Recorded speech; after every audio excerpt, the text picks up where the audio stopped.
नमस्कार दोस्तों। देश के अंदर एक और खतरे की घंटी बज चुकी है और इसका कारण है West Nile virus, waste Nile fever जो होता है इससे। और इसकी वजह से केरला के अंदर एक पर्सन की मृत्यु हो गई है। आप देख पाओगे, man succumbs to West Nile fever in Kerala, Thrissur, health department on alert. तो इसको डिटेल से समझेंगे। ये जो पूरा वेस्ट नाइल वायरस है उसके बारे में बताऊंगा, ओरिजिन कहाँ से हुआ, केरला के अंदर कब कब हुआ, काफ़ी कुछ जानने को है। चलिए आगे बढ़ते हैं, लेकिन उसके पहले ध्यान रखिएगा आखिरी दिन है। अगर आप यूपीएससी के कोर्स की प्रिपरेशन करना चाहते हैं, यूपीएससी का कोर्स लेना चाहते थे, या फिर स्टेट पीसीएस हो गया, यूपी बिहार जितने भी स्टेट से रिलेटेड पीसीएस के कोर्सेज हैं सभी आपको हमारे ऐप और वेबसाइट पर मिलेंगे। वहाँ पर जाइए। जैसे कि यूपीएससी के कोर्स में आपको जितना भी डिटेल है, स्टैटिक पार्ट, जो करंट अफेयर्स हो गया, इसके जो सैम्पल वीडियोस हो गए वो आप देख सकते हो। जो अलग अलग फीचर्स हैं बहुत कम दाम पर आपको मिल रहा है। यूपीएससी का कोर्स सिर्फ 9999 और जो स्टेट पीसीएस का कोर्स है वो सिर्फ 4999 में दिया जा रहा है। कोड इस्तेमाल करना मत भूलिएगा, अंकित फ्लैश, क्योंकि तभी आपका ये जो पूरा ऑफर है वो अवेल हो पाएगा। इसके अलावा अगर आप एमसीक्यूज अटेम्प्ट करना चाहते हैं तो मेरे इंस्टा पेज पर जा सकते हैं। वहाँ पर स्टोरीज में जितने भी एमसीक्यूज हैं उसको आप अटेम्प्ट कर पाएंगे। चलिए शुरुआत करते हैं और सबसे पहले देखते हैं एग्जैक्टली अभी हो क्या रहा है। देखिए, केरला ने यहाँ पर, केरला की जो स्टेट हेल्थ डिपार्टमेंट है, उन्होंने कल ही यहाँ पर बताया कि एक पर्सन की मृत्यु वेस्ट नाइल फीवर की वजह से हुई है। और बताया जा रहा है कि रीसेंट टाइम्स में पहली बार किसी पर्सन की मृत्यु हुई है इस पर्टिकुलर डिजीज की वजह से। ये जो पर्सन है इसका नाम है जॉबी, इसकी उम्र जो है 47 ईयर्स की थी। और ये जो पूरा मामला है वो थ्रिसूर डिस्ट्रिक्ट में हुआ है। केरला का मैप अगर आप देखोगे यहाँ पर, तो ये जो सेंटर में आप देख पाओगे, ये जो डिस्ट्रिक्ट है थ्रिसूर डिस्ट्रिक्ट, यहीं पर इस पर्सन की मृत्यु हुई है। और इसी की वजह से स्टेट हेल्थ डिपार्टमेंट ने यहाँ पर अलर्ट जारी कर दिया है और जितने भी कॉन्टैक्ट ट्रेसिंग वगैरह हैं उसकी बात कही जा रही है। इसके अलावा मैं आपको ये भी बता दूं, जो पर्सन है जॉबी जिसकी मृत्यु हुई है, उसको 17 मई को ही फीवर स्टार्ट हो गया था, डेवलप होना स्टार्ट हो गया था। कई सारे सिम्टम्स आ रहे थे, लेकिन पता नहीं चल पाया था कि क्या उसको कौन सा फीवर है, वेस्ट नाइल फीवर है क्या है। और अलग अलग हॉस्पिटल्स में उसको ट्रीट किया गया था। फाइनली 2 दिन पहले की बात है जब उसको गवर्नमेंट मेडिकल कॉलेज में लाया गया थ्रिसूर डिस्ट्रिक्ट के अंदर ही, और तब जाकर डॉक्टर्स को पता लगा कि ये जो फीवर है it is because of West Nile virus, waste Nile fever है। और मैं आपको ये भी बता दूं, केरला के अंदर 2006 में भी ये वायरस आया था और ये उस समय आया था एलपुजा डिस्ट्रिक्ट में। ये जो एलपुजा आप देख रहे हो और यहाँ पर आप देख पा रहे हो, ये लेक है वेम्बनाड लेक जो है, ये एलपुजा डिस्ट्रिक्ट है। यहाँ पर ये 2006 में वायरस आया था। फिर 2011 में भी जो एर्नाकुलम डिस्ट्रिक्ट है यहाँ पर, इधर भी देखने को मिला था। तो केरला में अक्सर आपको इस तरह के वायरस देखने को मिलते हैं। स्पेशली इसका कारण बताया जाता है कि बहुत सारे लोग जो मिडिल ईस्ट हो गया, कई जगह लोग जाते हैं, काम करते हैं, फिर वहां से आते हैं, तो काफी इंटरनेशनल ट्रैवलिंग होता है। तो एक बड़ा कारण बताया जाता है। जो भी है, इसको लेकर अलर्ट जारी हुआ है। लेकिन ये जो वायरस है इसके बारे में थोड़ा सा हम देख लेते हैं। देखिए, मॉस्किटो बोर्न डिजीज है, मतलब कि मॉस्किटो, मच्छर के काटने से होता है। और स्पेशली आपको याद होगा येलो फीवर, राइट। तो it is a member of flavivirus genus and belongs to the Japanese encephalitis. और बेसिकली आप कह सकते हो जो फ्लेविडेई फैमिली है उससे रिलेटेड है। ये आपका सिंगल स्ट्रैंडेड आरएनए वायरस है। आपको पता है जैसे डीएनए आपने देखा होगा कुछ इस टाइप का डबल स्ट्रैंडेड होता है, आरएनए में भी आपको एक सिंगल स्ट्रैंडेड देखने को मिलता है इस तरह के शेप का। तो ये इस तरह का वायरस है। और जो मॉस्किटोज की हम बात कर रहे हैं, क्यूलेक्स स्पीसीज ऑफ मॉस्किटोज, ये बेसिकली प्रिंसिपल वेक्टर की तरह काम करता है फॉर ट्रांसमिशन।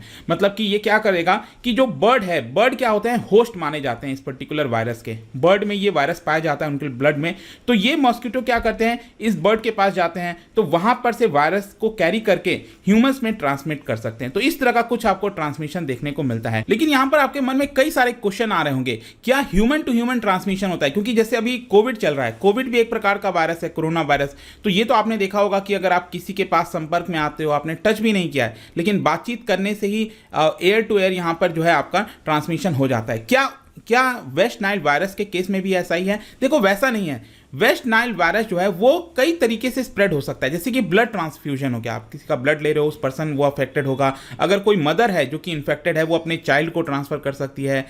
या फिर लेबोरेटरीज में अगर आप गए हो, वहां पर आपको एक्सपोजर हो गया तो हो सकता है। लेकिन अभी तक बताया जाता है कि इन्फेक्टेड ह्यूमन से डायरेक्टली कांटेक्ट में आने में या फिर इन्फेक्टेड एनिमल से डायरेक्टली कांटेक्ट में आने में ये वायरस स्प्रेड नहीं होता है। मतलब there is no human to human transmission. अगर किसी को ये पर्टिकुलर वायरस हुआ है और उसके पास जाकर आप बातचीत कर रहे हो तो उसके स्नीजिंग से इस तरह से ये वायरस नहीं होता है। लेकिन हाँ, ब्लड ट्रांसफ्यूजन वगैरह की वजह से जब ये डायरेक्टली आपके शरीर में आएगा तब ये चीजें हो सकती हैं। जहां तक इसके सिम्टम्स की बात है तो देखिए 80% बताया जाता है कि ये एसिम्प्टोमेटिक होता है। कहने का मतलब है कि पता भी नहीं चलता, ये वायरस आया और चला जाता है 80% केसेस में। लेकिन जो 20% केसेस हैं यहाँ पर जो सिम्टम्स देखने को मिलता है वो है फीवर, हेडेक, फटीग, शरीर में दर्द होना, नौजिया हो गया, रैश हो गया, स्वॉलन ग्लैंड्स हो गए, और सीवियर इन्फेक्शन जो है इसकी वजह से इंसेफेलाइटिस, मेनिंजाइटिस भी हो सकता है, पैरालिसिस भी हो सकता है बॉडी में, और इनफैक्ट डेथ भी हो जाती है इसकी वजह से, जैसे कि इस केस में हो गया है केरला के अंदर।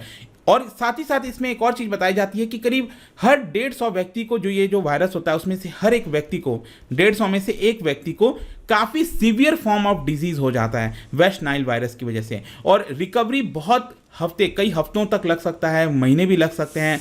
और जिसको भी ये सीवियर डिजीज़ हो जाता है उसके सेंट्रल नर्वस सिस्टम इम्पैक्ट हो सकता है, परमानेंटली डैमेज भी हो सकता है उसका सेंट्रल नर्वस सिस्टम, तो काफ़ी खतरनाक टर्न भी ये ले लेता है। यूजुअली जो है ये प्रॉब्लमैटिक होता है उन पर्सन्स में जिनको कोमॉर्बिडिटीज़ है, जिनको पहले से कोई प्रॉब्लम, जैसे शुगर की हो गई, बाकी जो पहले से ऑलरेडी कोई प्रॉब्लम से गुजर रहा है, डिजीज से गुजर रहा है, या फिर इम्यूनो कॉम्प्रोमाइज्ड पर्सन है, मान लो किसी का ट्रांसप्लांट हुआ, किसी का सर्जरी हुआ है, उस पर्सन को ये वेस्ट नाइल वायरस हो गया, उसके लिए बहुत ज़्यादा घातक हो सकता है।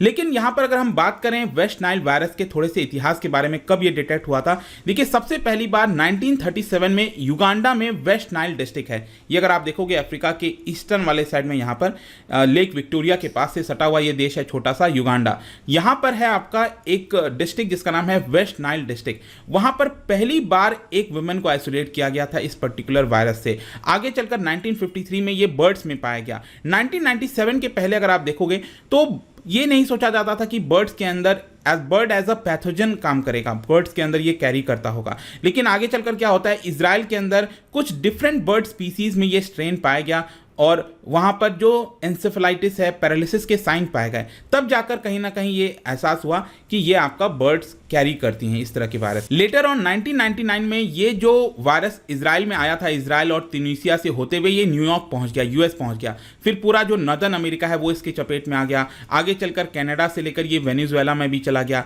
ज़्यादातर ये जो आउटब्रेक आप देखने को मिलता है वेस्ट नाइल वायरस का, ये बर्ड माइग्रेटरी के जो रूट्स होते हैं ना, जैसे कि आपने देखा होगा भारत के अंदर भी सेंट्रल एशियन कंट्रीज से या फिर रशिया से कई बर्ड्स आते हैं, माइग्रेटरी स्पीसीज होती हैं, तो वो जो उनका रूट होता है ना, बर्ड मैंने बताया ये कैरी करती हैं, तो ये वहां से ज्यादातर देखने को मिलता है। आज के डेट में अफ्रीका के अंदर, यूरोप में, Middle East, North America, West Asia, यहां पर ज्यादातर इस तरह के जो फीवर हैं, वायरस हैं, वो पाए जाते हैं। फाइनली क्वेश्चन ये है कि अगर सपोज आसपास ये आता है तो आप किस तरह से प्रिवेंट कर सकते हैं। तो कोई सिंपल सा चीज है, मच्छर के काटने से होता है तो आपको क्या करना है, नॉर्मली जो हम मच्छर के लिए प्रिकॉशंस लेते हैं वो ना काटें, मॉस्किटो बाइट्स ना करें, वही हमें करना है। तो फुल स्लीव्स के क्लोथ्स पहनने हैं, और जो एक्सपोजर है बाइट से उससे हमें बचने की कोशिश करनी है। जो वाटर स्टोरेज कंटेनर्स होते हैं उसको ढक के रखना है, स्विमिंग पूल हो गया, वाटर पूल, जो भी चीज़ें हैं, मच्छर को पनपने नहीं देना है, यही इसका प्रिवेंटिव मेजर्स है, ठीक है। अदरवाइज ये प्रॉब्लमैटिक क्रिएट कर सकता है, राइट। तो ये पूरा वीडियो था रिगार्डिंग वेस्ट नाइल वायरस जो कि केरला में देखा गया है। आई होप कि सब कुछ आपको समझ में आया होगा। जाने से पहले एक इंटरेस्टिंग क्वेश्चन, क्या आप बता सकते हो